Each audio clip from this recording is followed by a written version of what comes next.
When discussing the finest aircraft of the Second World War, attention often gravitates toward the legendary designs of Europe, the Spitfire, Lancaster and Mosquito for Britain, or the Focke-Wulf FW-190, Messerschmitt Bf-109, and revolutionary Me 262 for Germany. Yet across the Atlantic, the United States produced an equally formidable lineup of aircraft that not only matched these icons, but in many cases surpassed them in range, versatility, and technical innovation. The aim of this video is to present the top 10 U.S. aircraft of World War II. Beyond their combat records, these machines embody the unparalleled scale, ambition, and ingenuity of the American aircraft industry. This list is not only a tribute to the aircraft themselves, but also to the astonishing pace of innovation that delivered such milestones in the space of just a few short years. 10th place goes to the Douglas SBD Dauntless dive bomber that equipped U.S. Navy aircraft carriers. Conceived in 1935 and introduced into service in 1940, it was approaching obsolescence by the time Japan attacked Pearl Harbor. In June 1942, when Japan attacked again at the Battle of Midway, the Dauntless was the only carrier-borne strike aircraft that existed in large numbers. Referring to the aircraft's SBD designation, pilots frequently described it as slow but deadly, and this is exactly what it proved to be. Torpedo attacks against Japanese ships by Douglas TBD Devastators at Midway were ineffective, but Dauntless squadrons managed to drop a large number of bombs with great precision, destroying 3 Japanese carriers, the Akagi, Kaga, and Soryu, within the space of a few minutes. The attacking aircraft drew a large amount of flak, but thanks to the Dauntless's rugged construction, many crews still managed to limp home despite gaping holes shot through their aircraft wings. Though unsophisticated in comparison to the aircraft that would soon follow, the Dauntless was reliable, easy to fly, and easy to maintain. What it lacked in speed and agility, it made up for with sheer usability. These qualities would become hallmarks of all U.S. military aircraft, and were decisive in helping the U.S. Navy to turn the tide in the Pacific. In 9th spot is the Lockheed P-38 Lightning. This was an advanced twin-engine fighter that was designed to combine high speed with exceptionally long range. The P-38 was the first American fighter to make extensive use of stainless steel and smooth, flush-riveted butt-jointed aluminum skin panels. It was also the first military aircraft to fly faster than 400 miles per hour, 640 kilometers per hour, in level flight. Although it was used with only limited success in Europe, it triumphed in the Pacific, where its sheer speed allowed it to outclass the Japanese A-6M0, which had dominated the skies before its arrival. The P-38 became the primary fighter of the Pacific theater and created more aces than any other USAAF aircraft. It was flown by America's ace of aces, Major Richard Bong, who achieved 40 kills in his P-38. The Lightning was a stable and forgiving aircraft to fly, while its twin-engine configuration made it safer should an engine be lost. But the P-38 was not perfect and suffered from compression issues when diving, which could cause its controls to lock up, sometimes with fatal results. The issue was not completely fixed until 1944. Even so, the P-38 was fast and lethal, with a 20 cannon and 4 50 caliber machine guns, all mounted close together in the nose. It could accurately engage enemy planes at 1,000 meters, further than most single-engine fighters. 8th place belongs to the Republic P-47 Thunderbolt. This 8-ton brute weighed more than twice as much as a Spitfire and carried 8 50 caliber machine guns.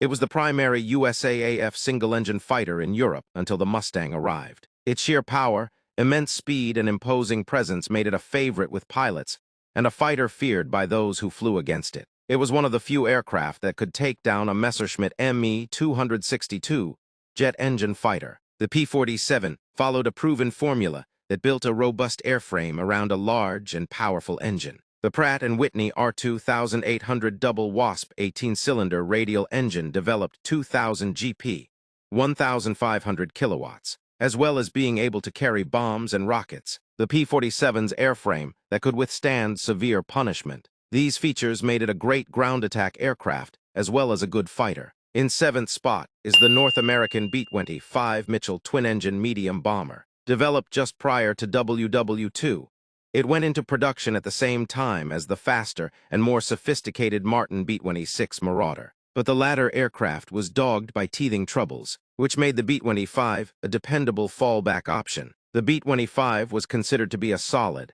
but unadventurous design, but in combat proved to be the better aircraft. It was more dependable, easier to fly, easier to operate, and easier to maintain, earning the affection of the air crews that flew in it, and the respect of ground crews that maintained it. The Mitchell achieved fame when it was used for the Doolittle raid, as a reprisal for the attack on Pearl Harbor. It was the only twin-engine aircraft capable of taking off from a carrier, and flew 2,000 miles through the addition of extra fuel tanks to bomb Tokyo. Thereafter it was used by America's allies, as well as by the USAAF in Europe, the Middle East, China, Burma, India, and the Pacific. It was steadily improved throughout the war and emerged as one of the standout U.S. twin-engine medium bomber designs of the period. Coming in at number 6 is the consolidated B-24 Liberator. This was one of 3 four-engined heavy bombers developed by the USA during WW2. Its advanced wing design gave it good lift characteristics, a high cruising speed, long range, and the ability to carry 18,000 pounds, 7,200 kilograms, of bombs in 2 separate bomb bays, twice as much as the B-17. The Liberator introduced the first tricycle undercarriage in a four-engine aircraft and self-sealing fuel tanks, which did much to improve aircraft survivability when hit. It proved itself not only as a bomber, but also for maritime patrol, cargo, and transport roles. Few other aircraft had better long-range reliability, making it ideal as a transatlantic shuttle. Operating in all roles across all Allied theaters, 18,482 B-24s were produced, including some 4,600 manufactured by Ford. This workhorse holds records for being the world's most widely produced bomber, the 6th most widely produced aircraft of WW2, and the most widely produced American military aircraft. 5th place belongs to the Grumman F-6F Hellcat, which was the most important U.S. Navy carrier-borne fighter, superior in every way to the more numerous Grumman F-4F Wildcat, which it replaced. The Hellcat used the same engine that powered the Republic P-47 Thunderbolt and Vought F-4U Corsair, although the Hellcat was slightly slower and less agile than the Gullwing Corsair. The latter aircraft was also plagued by development gremlins that were only fully resolved towards the end of the war. In the meantime, the Hellcat was available when it counted and, like the P-38 Lightning, could outperform the Japanese A-6M0. The Hellcat achieved the highest kill ratio of any U.S. Navy aircraft, with only 1 lost for every 19 enemy aircraft downed. Hellcat pilots were credited with destroying 5,163 enemy aircraft, which represented 56% of all U.S. Navy and USMC kills during WW2, creating 305 Hellcat aces.